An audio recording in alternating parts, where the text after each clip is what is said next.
आज आप सभी सुनने जा रहे हैं मुंशी प्रेमचंद्र की मानसरोवर भाग 1 से कहानी पूस की रात, मेरी यानी कामिनी त्रिपाठी की आवाज में। तो चलिए सुनते हैं पूस की रात। हल्कू ने आकर स्त्री से कहा, सहना आया है, लाओ जो रुपए रखे हैं उसे दे दूं, किसी तरह गला तो छूटे।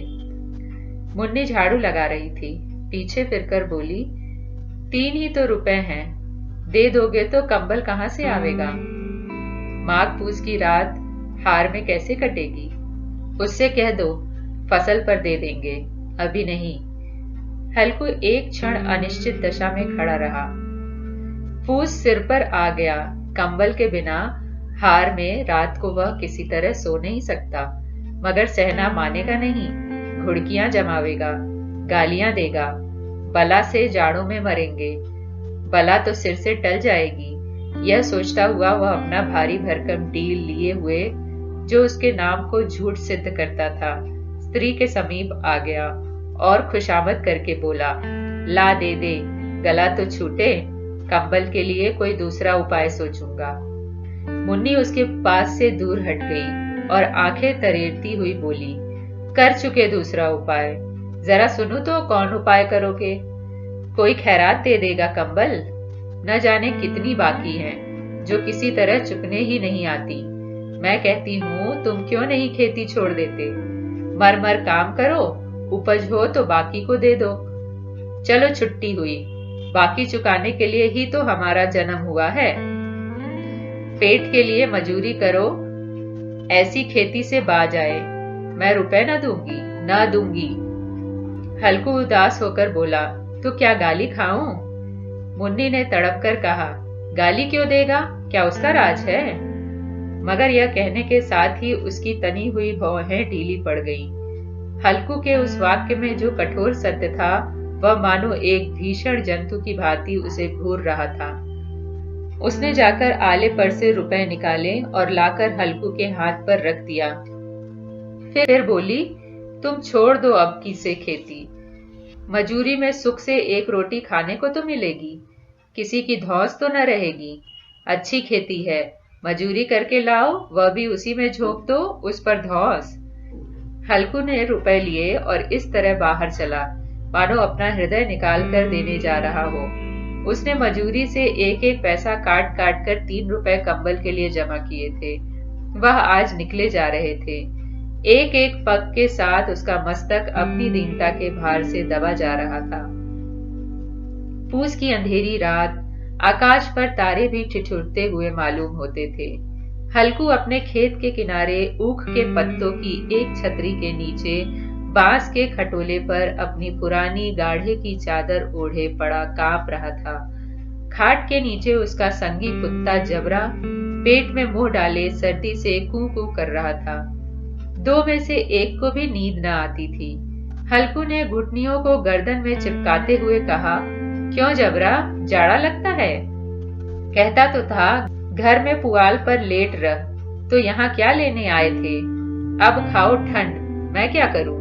जानते थे मैं यहाँ हलवा पूरी खाने आ रहा हूँ, दौड़े दौड़े आगे आगे चले आए। अब रो नानी के नाम को। जबरा ने पड़े पड़े दुम हिलाई और अपनी कूकू को दीर्घ बनाता हुआ एक बार जम्हाई लेकर चुप हो गया। उसकी श्वान बुद्धि ने शायद ताड़ लिया, स्वामी को मेरी कूकू से नींद नहीं आ रही है। हल्कू ने हाथ निकालकर जबरा की ठंडी पीठ सहलाते हुए कहा, कल से मत आना मेरे साथ, नहीं तो ठंडे हो जाओगे। यह राण पछुआ न जाने कहां से बर्फ लिए आ रही है। उठूं फिर एक चिलम भरूं, किसी तरह रात तो कटे। 8 चिलम तो पी चुका, यह खेती का मजा है। और एक भगवान ऐसे पड़े हैं जिनके पास जाड़ा जाए तो गर्मी से घबरा कर भागे। मोटे मोटे गद्दे, लिहाफ, कंबल, मजाल है जाड़े का गुजर हो जाए। तकदीर की खूबी है, मजूरी हम करें, मजा दूसरे लूटे। हल्कू उठा, गड्ढे में से जरा सी आग निकालकर चिलम भरी। जबरा भी उठ बैठा। हल्कू ने चिलम पीते हुए कहा, पिएगा चिलम, जाड़ा तो क्या जाता है, हाँ जरा मन बदल जाता है। जबरा ने उसके मुंह की ओर प्रेम से छलकती हुई आंखों से देखा। हल्कू आज और जाड़ा खा ले, कल से मैं यहाँ पुआल बिछा दूंगा, उसी में घुसकर बैठना, तब जाड़ा न लगेगा। जबरा ने अपने पंजे उसकी घुटनियों पर रख दिए और उसके मुंह के पास अपना मुंह ले गया। हल्कू को उसकी गर्म सांस लगी। चिलम पीकर हल्कू फिर लेटा और निश्चय कर लेटा ही, चाहे कुछ हो अब की सो जाऊंगा। पर एक ही क्षण में उसके हृदय में कंपन होने लगा। कभी इस करवट लेटता, कभी उस करवट, पर जाड़ा किसी पिशाच की भांति उसकी छाती को दबाए हुए था। जब किसी तरह न रहा गया, उसने जबरा को धीरे से उठाया और उसके सिर को थपथपाकर उसे अपनी गोद में सुला लिया। कुत्ते की देह से जाने कैसी दुर्गंध आ रही थी, पर वह उसे अपनी गोद में चिमटाए हुए ऐसे सुख का अनुभव कर रहा था जो इधर महीनों से उसे न मिला था। जबरा शायद समझ रहा था कि स्वर्ग यही है, और हल्कू की पवित्र आत्मा में तो उस कुत्ते के प्रति घृणा की गंध तक न थी। अपने किसी अभिन्न मित्र या भाई को भी वह इतनी ही तत्परता से गले लगाता। वह अपनी दीनता से आहत न था जिसने आज उसे इस दशा को पहुंचा दिया। नहीं, इस अनोखी मैत्री ने जैसे उसकी आत्मा के सब द्वार खोल दिए थे और उसका एक एक अणु प्रकाश से चमक रहा था। सहसा जबरा ने किसी जानवर की आहट पाई। इस विशेष आत्मीयता ने उसमें एक नई स्फूर्ति पैदा कर दी थी जो हवा के ठंडे झोंकों को तुच्छ समझती थी। वह झपटकर उठा और छपरी के बाहर आकर भूखने लगा। हल्कू ने उसे कई बार चुपकार कर बुलाया, पर वह उसके पास न आया। हार में चारों तरफ दौड़ दौड़ कर भूखता रहा। एक क्षण के लिए आ भी जाता तो तुरंत ही फिर दौड़ता। कर्तव्य उसके हृदय में अरमान की भांति उछल रहा था। 1 घंटा और गुजर गया। रात ने शीत को हवा से धधकाना शुरू किया। हल्कू उठ बैठा और दोनों घुटनों को छाती से मिलाकर सिर को उसमें छिपा लिया। फिर भी ठंड कम न हुई। ऐसा जान पड़ता था सारा रक्त जम गया है। धमनियों में रक्त की जगह हिम बह रही है। उसने झुककर आकाश की ओर देखा। अभी कितनी रात बाकी है। सप्तर्षि अभी आकाश में आधे भी नहीं चढ़े। ऊपर आ जाएंगे तब कहीं सवेरा होगा। अभी पहर से ऊपर रात है। हल्कू के खेत से कोई एक गोली के टप्पे पर आमों का एक बाग था। पतझड़ शुरू हो गई थी। बाग में पत्तियों का ढेर लगा हुआ था। हल्कू ने सोचा चलकर पत्तियां बटोरूं और उन्हें जलाकर खूब तापूं। रात को कोई मुझे पत्तियां बटोरते देखे तो समझे कोई भूत है। कौन जाने कोई जानवर ही छिपा बैठा हो। मगर अब तो बैठे नहीं रहा जाता। उसने पास के अरहर के खेत में जाकर कई पौधे उखाड़ लिए और उनका एक झाड़ू बनाकर हाथ में सुलगता हुआ उपला लिए बगीचे की तरफ चला। जबरा ने उसे आते देखा, पास आया और दुम हिलाने लगा। हल्कू ने कहा, अब तो नहीं रहा जाता जबरू, चलो बगीचे में पत्तियां बटोर कर तापे। टाटे हो जाएंगे तो फिर आकर सोएंगे। अभी तो बहुत रात है। जबरा ने कूकू करके सहमति प्रकट की और आगे बगीचे की ओर चला। बगीचे में खूब अंधेरा छाया हुआ था और अंधकार में निर्दय पवन पत्तियों को कुचलता हुआ चला जाता था। वृक्षों से ओस की बूंदें टप टप नीचे टपक रही थी। एकाएक एक झोंका मेहंदी के फूलों की खुशबू लिए हुए आया। हल्कू ने कहा, कैसी अच्छी महक आई जबरू, तुम्हारी नाक में भी कुछ सुगंध आ रही है। जबरा को कहीं जमीन पर एक हड्डी पड़ी मिल गई थी। उसे निचोड़ रहा था। हल्कू ने आग जमीन पर रख दी और पत्तियां बटोरने लगा। जरा देर में पत्तियों का ढेर लग गया। हाथ ठिठुरे जाते थे, नंगे पांव गले जाते थे और वह पत्तियों का पहाड़ खड़ा कर रहा था। इसी अलाव में वह ठंड को जलाकर भस्म कर देगा। थोड़ी देर में अलाव जल उठा। उसकी लौ ऊपर वाले वृक्ष की पत्तियों को छू छू कर भागने लगी। उस अस्थिर प्रकाश में बगीचे के विशाल वृक्ष ऐसे मालूम होते थे मानो उस अथाह अंधकार को अपने सिरों पर संभाले हुए हों।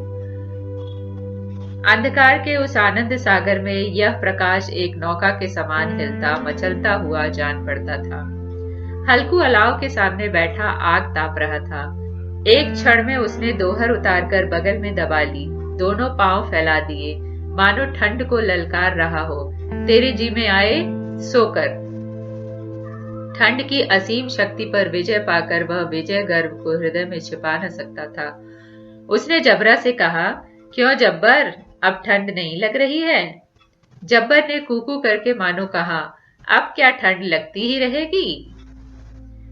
पहले से यह उपाय न सूझा? नहीं इतनी ठंड क्यों खाते? जब्बर ने पूछ हिलाई। अच्छा आओ इस अलाव को कूदकर पार करें, देखे कौन निकल जाता है। अगर जल गए बचा तो मैं दवा न करूंगा। जब्बर ने उस अग्नि राशि की ओर कातर नेत्रों से देखा। मुन्नी से कल न कह देना, नहीं लड़ाई करेगी। यह कहता हुआ वह उछलता और उस अलाव के ऊपर से साफ निकल गया। पैरों में जरा लपट लगी, पर वह कोई बात न थी। जबरा आग के इर्द घूमकर उसके पास आ खड़ा हुआ। हल्कू ने कहा, चलो चलो, इसकी सही नहीं, ऊपर से कूदकर आओ। वह फिर कूदा और अलाव के इस पार आ गया। पत्तियां जल चुकी थी, बगीचे में फिर अंधेरा छाया था। राख के नीचे कुछ कुछ आग बाकी थी, जो हवा का झोंका आ जाने पर जरा जाग उठती थी, पर एक क्षण में फिर आंखें बंद कर लेती थी। हल्कू ने फिर चादर ओढ़ ली और गर्म राख के पास बैठा हुआ एक गीत गुनगुनाने लगा। उसके बदन में गर्मी आ गई थी, पर ज्यों-ज्यों शीत बढ़ती जाती थी उसे आलस से दबाए लेता था।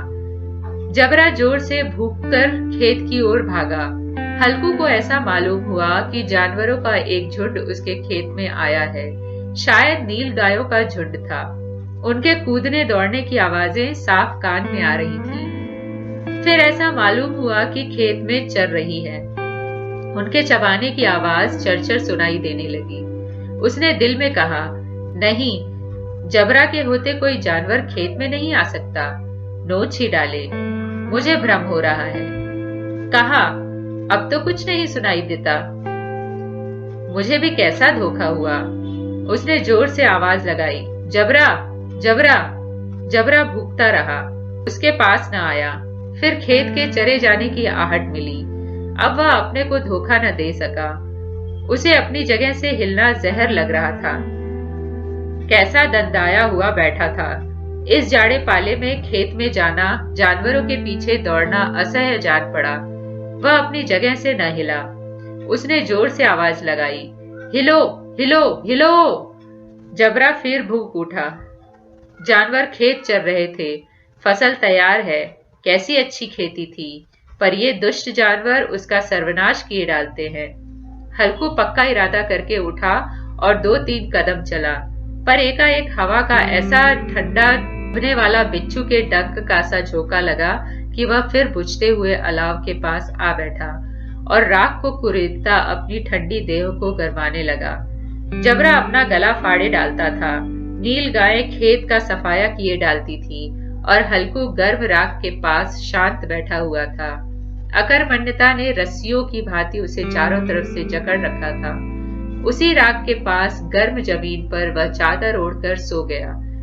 सवेरे जब उसकी नींद खुली तब चारों तरफ धूप फैल गई थी और मुन्नी कह रही थी, क्या आज सोते ही रहोगे? तुम यहाँ आकर रम गए और उधर सारा खेत चौपट हो गया। हल्कू ने उठकर कहा, क्या तू खेत से होकर आ रही है? मुन्नी बोली, हाँ, सारे खेत का सत्यानाश हो गया। भला ऐसा भी कोई सोता है? तुम्हारे यहाँ मड़ैया डालने से क्या हुआ? हल्कू ने बहाना किया, मैं मरते मरते बचा हूँ। तुझे अपने खेत की पड़ी है। पेट में ऐसा दर्द हुआ कि मैं ही जानता हूँ। दोनों फिर खेत के डांड पर आए। देखा सारा खेत रौंदा पड़ा हुआ है और जबरा मड़ैया के नीचे चित लेटा है, मानो प्राण ही न हो। दोनों खेत की दशा देख रहे थे। मुन्नी के मुख पर उदासी छाई थी, पर हल्कू प्रसन्न था। मुन्नी ने चिंतित होकर कहा, अब मजूरी करके माल गुजारी भरनी पड़ेगी। हल्कू ने प्रसन्न मुख से कहा, रात को ठंड में यहाँ सोना तो न पड़ेगा। तो ये थी कहानी पूस की रात। अगर आप सभी को मेरी आवाज में कहानी सुनना अच्छा लगता है तो प्लीज मेरे चैनल को लाइक करें, सब्सक्राइब करें और अपने सभी मित्रों के साथ शेयर करें और बेल आइकन को हिट करना न भूलें, जिससे आप मेरी सारी कहानियां समय पर सुन सकें। तो जल्द ही मिलते हैं अगली कहानी के साथ। तब तक के लिए धन्यवाद।